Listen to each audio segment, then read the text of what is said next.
Modern theory of cost, short run average total cost curve. ഇതിന് മുന്നേ ഉള്ള വീഡിയോസിൽ നമ്മൾ short run average fixed cost കണ്ടു. ആ വീഡിയോയുടെ തന്നെ ഡിസ്ക്രിപ്ഷനിൽ short run average variable cost കൊടുത്തിട്ടുണ്ട്. അപ്പോൾ അത് രണ്ടും കണ്ടതിന് ശേഷമാണ് short run average total cost കാണേണ്ടത്. എന്നാൽ മാത്രമേ നിങ്ങൾക്കത് ക്ലിയർ ആവുള്ളൂ.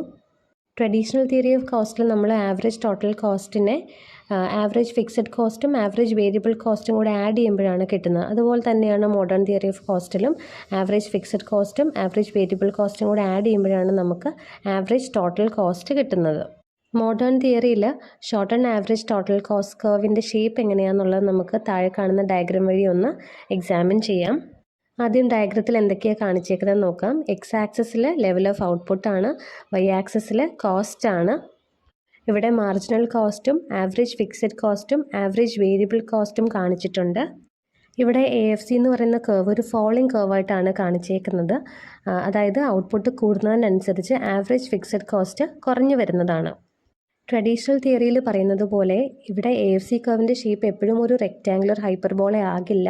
കാരണം ഫേംസ് റിസർവ് കപ്പാസിറ്റി യൂസ് ചെയ്യുമ്പോൾ, അതായത് അഡീഷണൽ മെഷീനറി യൂസ് ചെയ്ത് അഡീഷണലായിട്ട് വരുന്ന ഡിമാൻഡിനെ മീറ്റ് ചെയ്യാൻ ശ്രമിക്കുമ്പോൾ ആദ്യം ഈ ആവറേജ് ഫിക്സഡ് കോസ്റ്റ് ഒന്ന് കൂടും, പിന്നീടാണത് കുറയുന്നത്.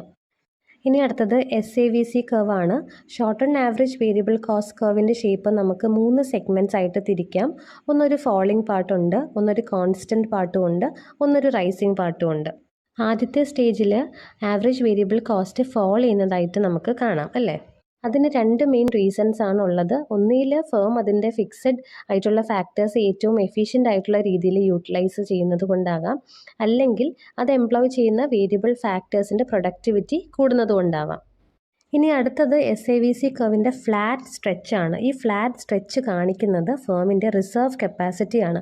അതായത് ഇപ്പോൾ ഡിമാൻഡിലൊക്കെ എന്തെങ്കിലും ചേഞ്ച് വരുമ്പോൾ ഫേമിന് ഫ്ലെക്സിബിലിറ്റി വേണം അല്ലേ, പ്രൊഡക്ഷൻ ഇവിടെ കൂട്ടേണ്ടി വരും. അപ്പോൾ അത് എൻഷുർ ചെയ്യാൻ വേണ്ടിയിട്ടാണ് ഇങ്ങനെ ഒരു റിസർവ് കപ്പാസിറ്റി ഫേംസ് പ്രൊവൈഡ് ചെയ്യുന്നത്.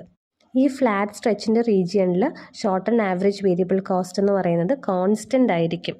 അതായത് X0 തൊട്ട് XA വരെ ഫേം പ്രൊഡ്യൂസ് ചെയ്യുമ്പോൾ അതിൻ്റെ ആവറേജ് വേരിയബിൾ കോസ്റ്റ് കോൺസ്റ്റൻ്റ് ആയിട്ട് തന്നെ നിൽക്കും, ഒരിക്കലും കൂടില്ല.